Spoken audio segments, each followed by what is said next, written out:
আপা আপনি গোপালগঞ্জে চলে আসেন, কোনো সমস্যা নাই, আমরা আছি আপনার সাথে। সবাই যাবো ইউরোপ আমেরিকা থেকে, সবাই আমরা গোপালগঞ্জে ইনশাআল্লাহ স্বেচ্ছায় কারাবরণ করবো দরকার হয়।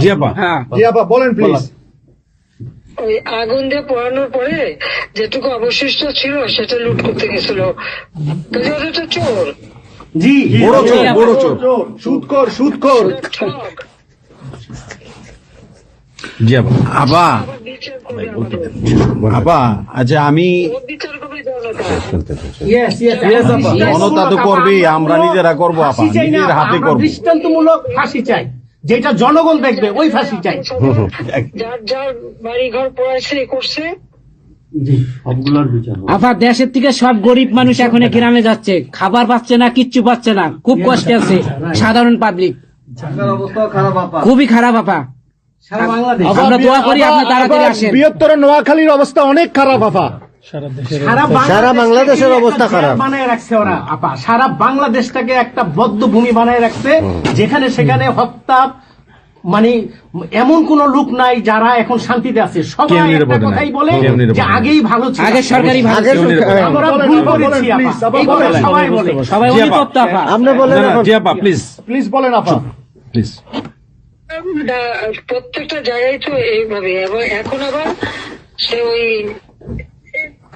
আর একটা পদক্ষেপ নিচ্ছে, এদিকে প্রায় 80 জন প্লাস আরো 35 জন, সেই সাথে 300 লোক, তারা জেলা উপজেলা ইউনিয়নে সার্ভে করতে পাঠাচ্ছে। সবাইকে বলে দাও ওই সার্ভে করতে কারা যায়, কাদের নাম লিখছে, সেগুলো একটু আমরা করবো। Definitely keep that it. Yeah. আমরা চাই আপা আপনি সুস্থ থাকেন, আপনি সুস্থ থাকলে বাংলাদেশ সুস্থ থাকবে, বাংলাদেশ ভালো থাকবে। আপনাকে আবার আমরা ফিরিয়ে এনে বাংলাদেশকে আবার এগিয়ে নিয়ে যাওয়ার জয়ের মালা পরাবো আবার, আবার জয়ের মালা পরাবো। জয় বাংলা, জয় বঙ্গবন্ধু। জি আপা প্লিজ।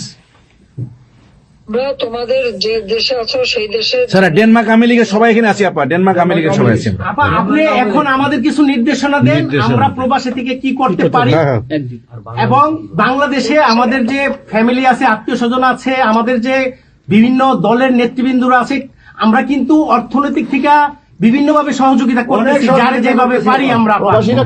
বাকিটা আপা আপনি নির্দেশনা দেন, আপনার নির্দেশনার মতো আমরা কাজ করবো বাংলাদেশে এবং প্রবাসে। তোমাদের যেটা করতে হবে, একটা হচ্ছে তোমরা যে দেশে আছো সেই দেশের আইন কানুন মেনে ওখানকার যারা নির্বাচিত প্রতিনিধি বা সরকার বা যে বিভিন্ন মানবাধিকার সংস্থা, তারপরে 165 জন সাংবাদিকের চাকরি নাই, তাদের অ্যাক্রেডিটেশন কার্ড বাতিল করে দিছে। 106 জন সাংবাদিকের বিরুদ্ধে হত্যা মামলা দিছে এবং আমাদের কতজনকে গ্রেপ্তার করে জেলে ঢুকাইছে, মানবিক জীবন যাপন করছে। সাংস্কৃতিক কাজ করতে পারে না, ব্যান্ড শোনা, ব্যান্ড কোন অনুষ্ঠান